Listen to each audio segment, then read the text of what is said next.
ये कहानी है फेट नाम के एक अनाथ लड़के के बारे में जिसको कि सभी लोग काफी ज्यादा बुली करते हैं क्योंकि ये एक नंबर का निकम्मा हारा हुआ इंसान है और ये काफी ज्यादा कमजोर भी है। पर इसकी जिंदगी तब बदल जाएगी जब इसको मिलेगी एक डीमन स्वॉर्ड और उस स्वॉर्ड की हेल्प से ये डीमंस को मारेगा और अपने रैंक को अपग्रेड कर लेगा। कहानी की स्टार्टिंग होती है जहाँ पे हम देखते हैं एक आदमी को जो कि अपने काम के लिए जा रहा होता है। भाई पूरा चिल्ला, इसको कोई चिंता नहीं है। पर तभी कुछ भूखे नंगे गॉबलिन्स उसकी मारने के लिए उसके पीछे पड़ जाते हैं और वो चिल्लाने लगता है, मोदी जी बचाओ ना मुझे। पर मोदी की बजाय वहां पे कुछ एडवेंचरर आ जाते हैं और वो सभी एक एक करके सभी गॉब्लिन्स को वहीं पे खत्म कर देते हैं।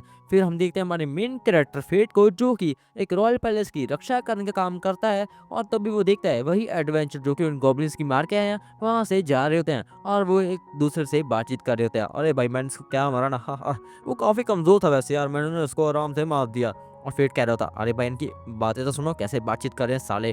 इनको गॉड ने इतनी बड़ी बड़ी स्किल दी है जिसकी हेल्प से ये पैसे को मार पाते हैं, पर मैं एक नंबर का हारा हुआ इंसान हूँ, मेरे पास कुछ भी नहीं है, मैं एक बिल्कुल निकम्मा इंसान हूँ। फिर तभी हम देखते हैं शाम का समय हो चुका था जहाँ पे सभी लोग अपनी नॉर्मल लाइफ जी रहे हैं। पर तभी वहाँ पे होली पैलेस के रॉयल गार्ड जिन्हें होली नाइट कहा जाता है वहाँ पे आ जाते हैं और ये तीनों एक नंबर के हरामी है।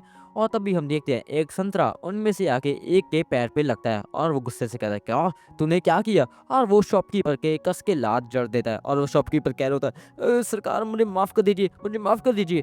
और वो लड़की जिसका नाम मेमल है वो कहती है, क्या माफ कर दीजिए, माफ नहीं, हम तुझे साफ कर देंगे। तभी उनका बड़ा भाई जिसका नाम रफाल है वो कहता है, अरे छोड़े इसको, हमें और भी इंपॉर्टेंट काम है, चल चलते हैं यहाँ से। और फिर वो तीनों वहां से चले जाते हैं। फिर हम हमारी फीट को ही देखते हैं जो कि अपना काम कर रहा होता है। तभी वो तीनों गंदी सी शक्ल लेके वहां पे पहुंच जाते हैं और रफाल कहता है, फीट तुमने अपना काम अच्छे से तो किया ना। और फीट कहता है, हाँ जी सरकार, मैंने अपना काम अच्छे से किया है। और फिर वो थोड़ी से पैसे सिक्के हमारे मेन कैरेक्टर के नीचे फेंक देता है और वो कहता है, उठा इसे। और फिर जब उसको उठाने जाता है तभी ये हट्टा खट्टा सांड का बच्चा आगे आता है और वो फिट पे लात जड़ देता है। और फिट कह रहा था, भाई ये मुझे हमेशा परेशान क्यों करते हैं, मैं तो इनके लिए काम करता हूँ पर फिर भी ये मुझे मारते क्यों हैं। तभी फेट के पेट में से आवाज आने लगती है और रफाल कहता है, क्या तेरे पेट से आवाज क्यों आ रही है, तुझे क्या लगता है हम तुम्हें खाना नहीं देते। और ये सुन के हाडो मतलब कि ये सांड के बच्चे को और गुस्सा आ जाता है और वो फेट की मार मार की गुद्दी लाल कर देता है। और इससे पहले वो हमारी फेट की मार मार की जान ही लड़े वहां पे एक ऑनेस्ट होली नाइट रॉक्सी आ जाती है और वो कहती है, तुम तीनों कर क्या रहे हो यहाँ पे, तुम इसको मार क्यों रहे हो। और रफाल कहता है, क्या हम इसको मार रहे हैं, अरे भाई मैं इसको एक लेसन सिखा रहा हूँ, जब एक माल के ऊपर उसका वफादार कुत्ता भौंकने लगे ना तो उसको थोड़ा सबक सिखाना पड़ता है। और वो कहती, क्या ये तुम्हारा कोई कुत्ता वुत्ता नहीं है, तुम्हें अपना काम अच्छे से करना चाहिए, वैसे भी इस प्लेस की रक्षा करने का काम तुम्हारा है, इसका नहीं है। और रफाल कहता है, अरे तुम कितनी बकबक करती हो यार। और फिर वो तीनों उसका भाषण सुनने के बजाय वहां से चले जाते हैं। तभी रॉक्सी आ गई थी और वो कहती है, फिर तुम ठीक तो हो ना। और फिर कहता है, हाँ हाँ जी मैं बिल्कुल ठीक हूँ, आपका शुक्रिया। और वो कहती है, अब छोड़ो तुम कुछ काम वाम कर लो और मैं इसको संभाल लूंगी। और फिर वहाँ का काम रॉक्सी को सौंप के वहाँ से चला जाता है। तभी हम देखते हैं रात के समय में हमारा फेट जो कि एक बार में अपनी दारू वारू पी रहा होता है और वो कह रहा होता है, वो साला सांड का बच्चा मुझसे छोड़ूंगा नहीं, मैं उसे बदला लेके रहूंगा।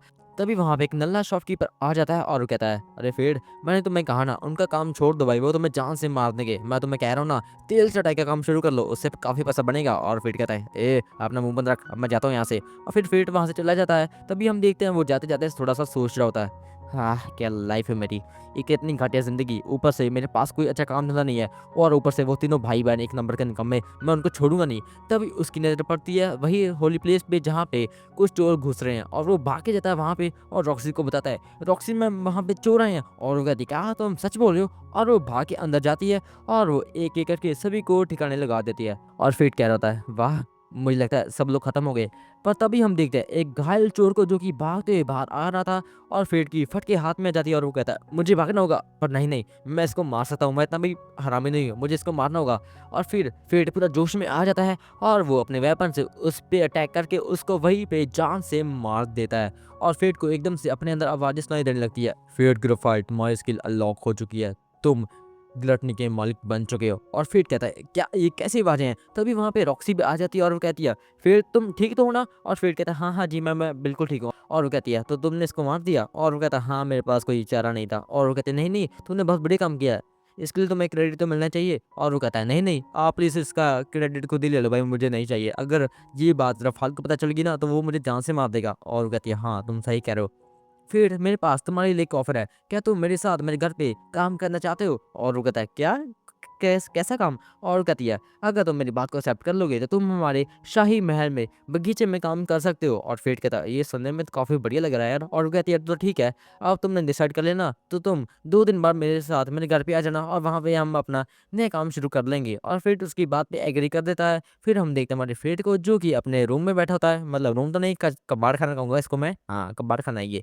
और वो कह रहा होता है, मेरे अंदर क्या चल रहा है भाई, मुझे बहुत ही अजीब सी फीलिंग आ रही है, ये हो क्या रहा है, मुझे कुछ भी समझ में नहीं आ रहा। और फिर तभी उसके मन में फिर से वही आवाज़ आने लगती है और फिर कह रहा था, अरे भाई साहब ये चल क्या रहा है? जब रॉक्सी ने मेरा हाथ पकड़ा था तो मुझे उसके मन की आवाज़ सुनाई दे रही थी, पर ये कैसे हो सकता है? क्या मुझे नई स्किल मिल चुकी है? फिर अगली सुबह हो जाती है और हम देखते हैं हमारे फेट को, जो कि एक शॉप पे एक नई स्वॉर्ड लेने के लिए आया था। और शॉपकीपर उससे कह रहा होता है, हाय सर, आप क्या लेना चाहते हैं? और वो कहता है, मैं आपकी लेना चाहता हूँ। और शॉपकीपर कहता है, क्या क्या क्या बोला तूने? और वो कहता है, नहीं नहीं भाई, मैं एक स्वॉर्ड लेने के लिए आया हूँ। और वो कहता है, अच्छा आपको स्वॉर्ड चाहिए, तो आपके पास अच्छे खासे पैसे होंगे ना स्वॉर्ड लेने के लिए। और फिर दिखाता है, भाई मेरे पास तो सिर्फ 3 ही सिक्के हैं। और वो कहता है, क्या भीख मंगे, तुझे स्वॉर्ड चाहिए, चल निकल यहाँ से, इतने में कुछ भी नहीं मिलेगा, तुझे भाग जा यहाँ से। और फिर कहता है, अरे सर प्लीज़ मुझे कुछ दे दो यार, प्लीज़ यार, थोड़ी मेहरबानी होगी। और वो कहता है, अच्छा ठीक है भाई, अगर तू भीख मंगे इतना बोल ही रहा है तो एक काम कर, वहाँ पे थोड़ी सी कचरा स्वॉर्ड पड़ी है, उनमें से जाके कोई भी उठा ले, मैं तुझे 3 सिक्कों में दे दूंगा। और फिर वहाँ पे जाता है और उनमें से एक स्वॉर्ड को उठा लेता है। और वो कहता है, ये स्वॉर्ड दिखने में काफ़ी बढ़िया लग रही है यार मुझे। और तभी उस स्वॉर्ड में से आवाज़ आने लगती है, फेट क्रोफाइड, मुझे अपने साथ ले चलो, मैं तुम्हारी मार लूंगा, मैं तुम्हारी ज़िंदगी बदल दूंगा। और फेट कहता है, क्या स्वॉर्ड बोल सकती है? और स्वॉर्ड कहती है, क्या भाई तू पागल है क्या? तू एक जादू की दुनिया में रहता है, यहाँ पे सब कुछ मुमकिन है, समझा ना? और फिर उस वर्ड को परचेज करके अपने साथ ले आता है। फिर हमें होली नाइट का सीन दिखाया जाता है, जहाँ पे ये लड़की, मतलब कि हरामी लड़की कह रही होती है, तुम्हें पता ना रफाल, वो साली रॉक्सी हार्ट उसको अपने साथ ले गई और हमारे पास कोई नौकर भी नहीं है काम करने के लिए। और वो कहता, अरे मेंबल चिंता मत करो, हमारे पास कोई नया नौकर आ जाएगा, और वैसे भी इसके अलावा मुझे और काम है, मैं सरकारी दफ्तर में जा रहा हूँ। और वो कहते हैं, क्या तुम बड़ी बड़ी सरकारी दफ्तर में करने का जाते हो? और वो कहता है, मैं अमर होने का तरीका जाने के लिए वहाँ पे जा रहा हूँ। और वो कहती है, क्या तुम अमर होना चाहते हो? अरे यार तुम हमेशा मुझसे मजाक ही करते रहते हो।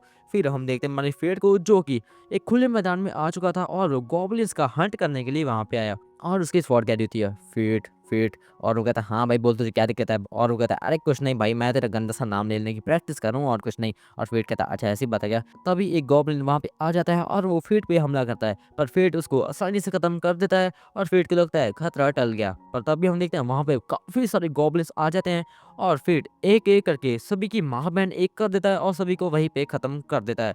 तभी कुछ और एडवेंचर भी वहाँ पे आ जाते हैं और इससे पहले वो फेट को देखिए, फेट वहाँ से गॉब्लिन्स के कानों को काट लेता है और उसको एक शॉप में बेच के काफ़ी सारे पैसे भी कमा लेता है। और वो फिर अपने घर जा ही रहा होता है, तभी वो एक बंदे से टकरा जाता है और उस बंदे के हाथ में एक छोटी सी लड़की होती है, जो कि मन में कह रही होती है, प्लीज़ मुझे बचा लो। और जब भी वो अपना हाथ उसके हाथ पे रखती है, तभी फेट को रियलाइज़ हो जाता है कि ये बच्ची थोड़ी सी खतरे में है और फिर डिसाइड करता है कि वो उसको बचाएगा।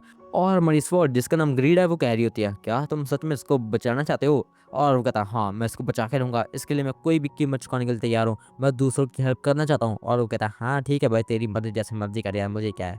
फिर हम उसी कमीने आदमी को देखते हैं, जो कि उस बच्ची को उठा के एक अजीब सी जगह पे ले आया था और उसके पीछे पीछे हमारा चूहा फेट भी आ चुका था। तभी सीन शिफ्ट होता है, जहाँ पे हम देखते हैं एक नन को, जो कि अपने सारे स्टूडेंट्स को होली लैप्रस नाम के एक गॉड के बारे में बता रही होती है और वो कह रही होती है, होली लैप्रस नाम के गॉड ने होली नाइट्स को पावर दी थी ताकि वो इस दुनिया में शांति कायम कर सके और लोगों की हेल्प कर सके, पर आज के टाइम में वो लोग बुरे बन चुके हैं और वो सब लोगों पे जुल्म करते हैं। तभी वहाँ पे कुछ बच्चे बैठे होते हैं, जिनमें से एक बच्चा थोड़ा सा सैड हो जाता है और वो कहने लगता है, टीचर आप बिल्कुल सही कह रहे हैं, होली लेपर्स ने सबको पावर दी, पर आज सभी लोग बेईमान बन चुके हैं, मैं भी उनमें से एक हूँ, मैं एक निकम्मा आदमी हूँ, मेरे पास कोई भी स्किल नहीं है और इसके अलावा मुझे बुली किया जाता है, पर मैं क्या कर सकता हूँ, मैं काफ़ी हारा हुआ इंसान हूँ।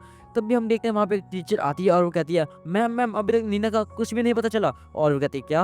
अरे यार नीना पता नहीं कहाँ चली गई। नीना उसी लड़की का नाम है जो किडनैप हो गया। तभी हम देखते हैं हमारे फेट को, जो कि नीना को फाइनली बचा लेता है और वो कहता है, अब तो मिटने की कोई भी जरूरत नहीं है, मैं आ चुका हूँ। तभी हम देखते हैं वो कमीना भी पीछे खड़ा था और वो कहता है, ये लड़के, तुझे पता नहीं है तू किसका सामना करने वाला है? और फेट कहता है, तू कौन है बे, मैं तुझे राउंड से खत्म कर दूंगा। तभी ग्रीड कहता है, अरे मेरे भाई मेरी बात सुन, इसके पास हाई रैंक स्किल है, ये तुझे एक अटैक में मार देगा, तुझे भागना होगा फेट। और फेट एकदम से लड़की को लेके पीछे भागने लगता है और वो इंसान कह रहा होता है, और वो कमीना कह रहा होता है, ए मेरी बात सुन लड़के, अगर इन डब्बों में से कोई भी डब्बा नीचे गिर के ना तो मैं तेरी लाश बिछा दूंगा। और फिर कहता है अच्छा ऐसी बात है क्या? तभी ग्रीड कहता है फिर यही सही मौका है, और फिर डब्बों पे थोड़ा सा धक्का देता है और वो डब्बे नीचे उस पर गिर जाते हैं। और फिर मौके का फायदा उठा के एक अच्छा सा हमला उस पर कर देता है, जिसके कारण वो जख्मी हो जाता है। और फिर कहता है चल साले मुझे बता दे, किसने कहा था तुम्हें इस बच्ची को किडनैप करने के लिए? और वो कुछ भी नहीं बता रहा था। और फिर थोड़ा सा उस पर और गर्म हो जाता है और वो कहता है मुझे मुझे हॉर्डन कहा था। और ये सुनते ही फीड का दिमाग खराब हो जाता है और वो कहता है क्या, वो सॉन्ड का बच्चा, मैं उसको छोड़ूंगा नहीं। फिर हम देखते हैं हमारे फीड को जो ही उस लड़की को बाहर तो ले आता है, पर उस लड़की को थोड़ी सी भूख लगी थी तो फीड उसको एक बारबी के शॉप पे ले जाता है और वहां पे जाके उसको काफी बढ़िया बढ़िया मीट खिलाता है, जिसके कारण वो लड़की थोड़ी सी रोने लगती है क्योंकि उसने जिंदगी में पहली बार इतना बढ़िया मीट खाया था। फिर मीट वीट खाने के बाद हमारा मेन कैरेक्टर उसको उसके घर पे छोड़ देता है और वो हमारे मेन कैरेक्टर का शुक्रिया अदा करती है उसकी जान बचाने के लिए। पर फेट को कुछ भी समझ में नहीं आ रहा होता कि वो उसकी बात पे क्या रिएक्ट करे, क्योंकि आज तक जिंदगी में उसे कभी भी किसी ने थैंक यू बोला ही नहीं है। और वो आगे आता है और वो कहता है नीना मेरी बात को ध्यान से सुनो, अगर कभी भी तुम्हें दिक्कत हो ना तो तुम मुझे याद कर सकती हो, पर इसके अलावा तुम्हें स्ट्रांग बनना होगा नीना। ये दुनिया कमजोरों को दबाती है और ताकतवर हमेशा इस दुनिया पे राज करते हैं, तो हमेशा अपना ध्यान रखना और अपने आप को स्ट्रांग बनाते रहना। और नीना उसकी बात पे एग्री कर देती है और फिर वहां से जाने लगता है। तो बिग ग्रीड कहता है वाह फिर तुम तो भाई हीरो बन गए हो आज। और फिर कहता है नहीं नहीं भाई, मैंने इतना भी वो हीरो वीरो वाला कोई काम नहीं किया। और वो कहता है हाँ हाँ मुझे पता है भिखारी साले, मैं तो तेरी टांग खींच रहा था। और फिर कहता है क्या, वो तो मैं छोड़ूंगा नहीं। और वो तभी कहता है अरे अरे शांत हो जा मेरे भाई, शांत हो जा, तुझे कोई काम याद नहीं आ रहा क्या, तू कुछ भूल रहा है भाई? और फिर कहता है क्या, मैं क्या भूल रहा हूँ? और वो कहता है याद कर तू कुछ भूल रहा है। और वो कह रहा है अरे मैं तो भूल के भाई, मुझे कल रॉक्सी के घर पे जाना है, उसके लिए मुझे नए कपड़े चाहिए। फिर तभी सीन शिफ्ट होता है और हम देखते हैं हमारे फेट को जो कि सुबह सुबह रॉक्सी के घर पे आ चुका था। और वो देखता है अरे भाई साहब कितना बड़ा घर है यार। तभी रॉक्सी उसके सामने होती है और वो उसके पास आती है और वो कहती है फिर तुम आ गए। और वो इतनी ज्यादा सुंदर लग रही थी। फिर कहता है मैम अपने कितनी ज्यादा सुंदर लग रही है, मेरी तो बोलती बंद हो गई। और ये कह के वो थोड़ी सी ब्लश करने लगती है और वो कहती है फिर तुम अंदर आओ ना। और वो फेट को अपने खोपचे में मतलब अपने घर के अंदर ले जाती है और वहां पे उसको अपने डैड